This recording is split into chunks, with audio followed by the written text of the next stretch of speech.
Hello! I recently posted a video where I asked people to send me questions, to ask me anything, and I would answer. Thanks to everyone who sent in questions, and here are some of the questions I received along with their answers. The first question comes from Karen Monroe Capel. I think that's a pseudonym. Anyway, Karen asks, that is to say, her question is, I think I'd better show you.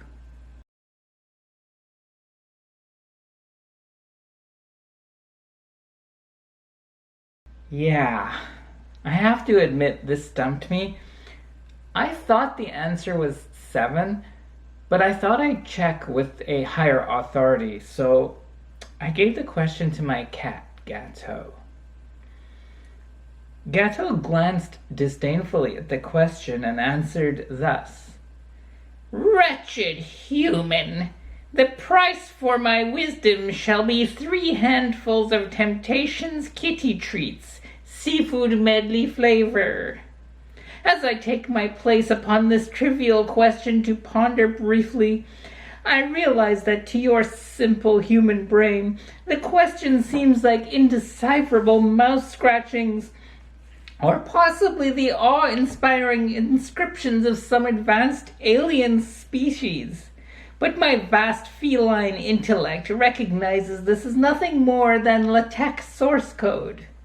All you have to do is go to the computer and add some boilerplate. Presto! And alas, it is you who must do this.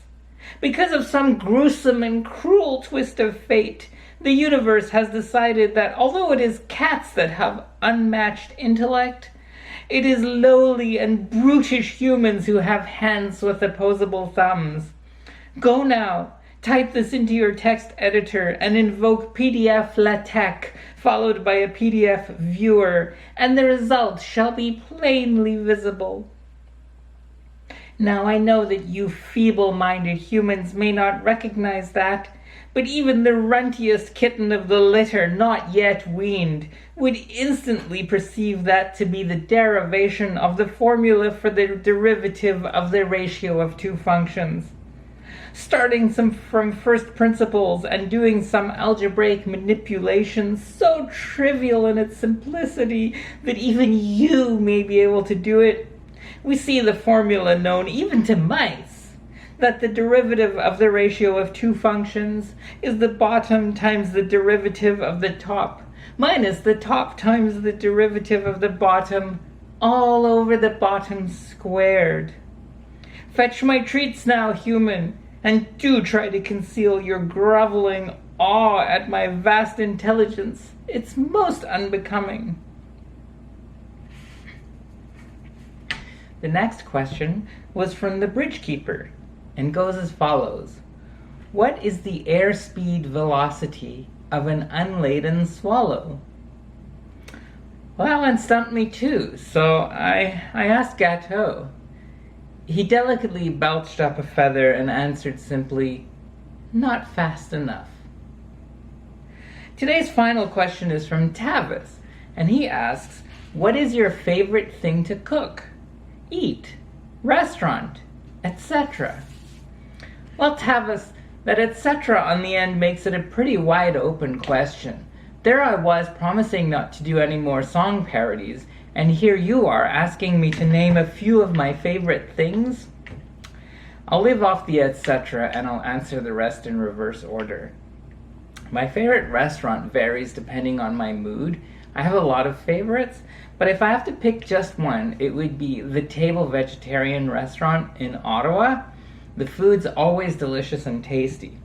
And if you overdo it there, and you get that awful bloated feeling, it doesn't last too long. It's vegetarian food, so it passes quickly, the feeling and the food. My favorite thing to eat also depends on my mood, but if I had to pick just one, it would be a dish called Vegetarian String Hoppers Kotu from a Sri Lankan restaurant called Selanta. I'm not actually vegetarian, by the way, but for some reason, vegetarian dishes in restaurants are my favorite. And finally, my favorite thing to cook is potato leek soup. I will leave a recipe in the description. I generally follow the recipe, except I triple the garlic and leave out the cream. And one reason I like to cook potato leek soup is it's basically impossible to screw up. If you follow the recipe, it's going to turn out wonderfully every time. But actually, the main reason I like to cook potato leek soup is that the last step in the recipe is to blend everything with an immersion blender. See, these things are badass. They're like one of the most dangerous devices ever invented.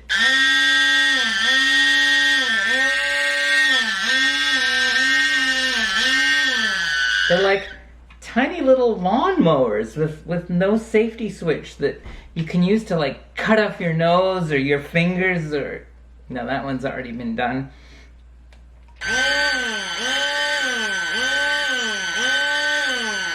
Sometimes I'm kind of mesmerized by this thing. And I almost want to reach out with my hand just to feel it.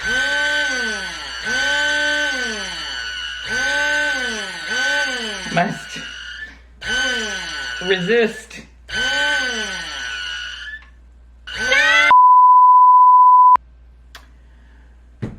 Okay, folks. That's this batch of questions. Stay tuned for more answers in the future. Bye.